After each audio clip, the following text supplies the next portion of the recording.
today. How do you read events within the NSC today?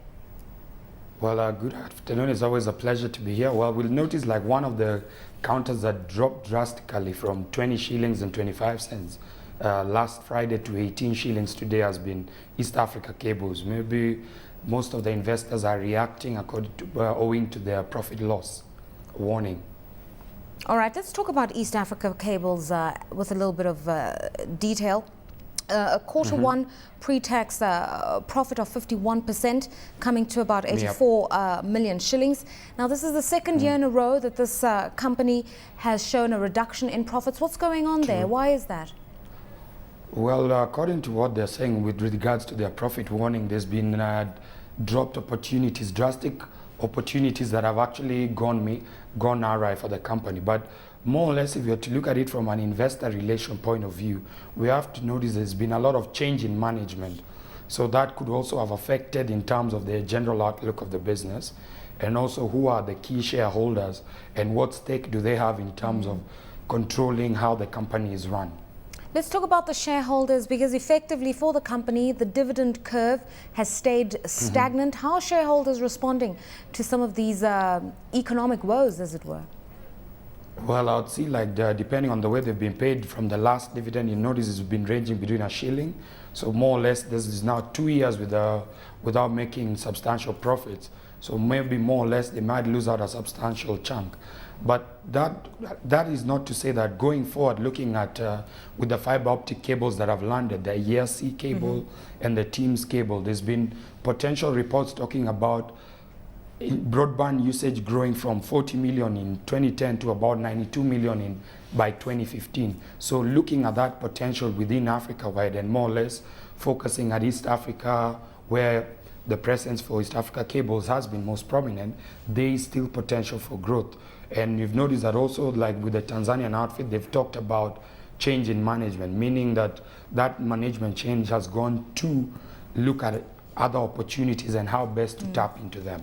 Okay, Waiyaki, you're mentioning the vibrancy within the ICT space, the launching of fiber optic cables, and the growth for broadband and the potential market, with Africa just at 8% penetration rather for internet services. There is potential growth, but experts looking at this company say its performance, as you've been alluding to, is lackluster. Now, with so much potential, why have they particularly not been doing well within what should be a vibrant space?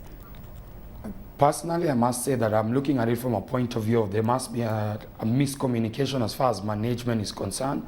Because if you look at management structure of a company, it will go to show in terms of tapping opportunities, meaning that even before the fiber optic cable had landed, they must have ended up like signing contracts with some of the people who are laying the cables for supply of the cables to tap, because you almost have a monopoly in that area. So you should be actually in the process of posting profits as opposed to talking about profit warning. So that goes to show that there must be a miscommunication, and hence the need for what I've noticed, like in Tanzania, certain management change, meaning now turning around the wheels and restructuring to see the best way forward.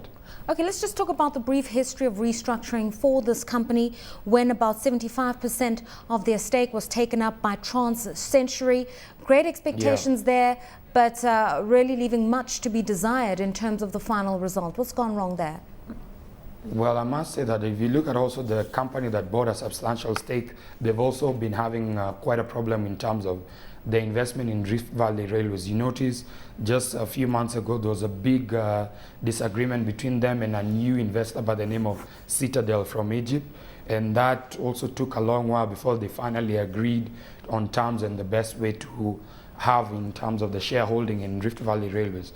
Could be also with that focus on one end has also gone to affect proper management of the East African cable side. But we're hoping that going forward, this is not going to be the case, because as a company, the kind of potential it has is very, very positive. So if one or two things are sorted out, we're looking at a positive company in terms of return on investment for investors. All right, just going forward, now that you've set that tone, has East Africa Cables given any indication of what strategies they'll be employing to turn around the situation that they're in and to return to a place of profitability?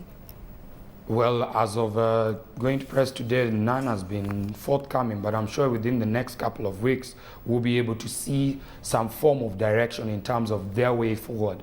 Maybe in terms of what they're going to engage in terms of contracts for supply of the cabling and what have you. But also we have to give credit that you notice also the world prices in terms of steel, copper have been a bit volatile, and that has a slight effect also on the business as such. All right, and a final question to you. We've looked at this one company that has received quite a lot of flack, for lack of a better word, from investors today. Any other counters we should be thinking about today? Any good performance? Well, I'll always say, like going from last week, we've noticed the banks have really been doing well, the financial institutions. We've always said here before that one of the key areas to look at is the financials, because they'll always be positive in terms of their returns, and they've been showing steady growth. We saw KCB when they posted the profits last week. We've seen the aggressive marketing of the rights issue and also their plans on the way forward.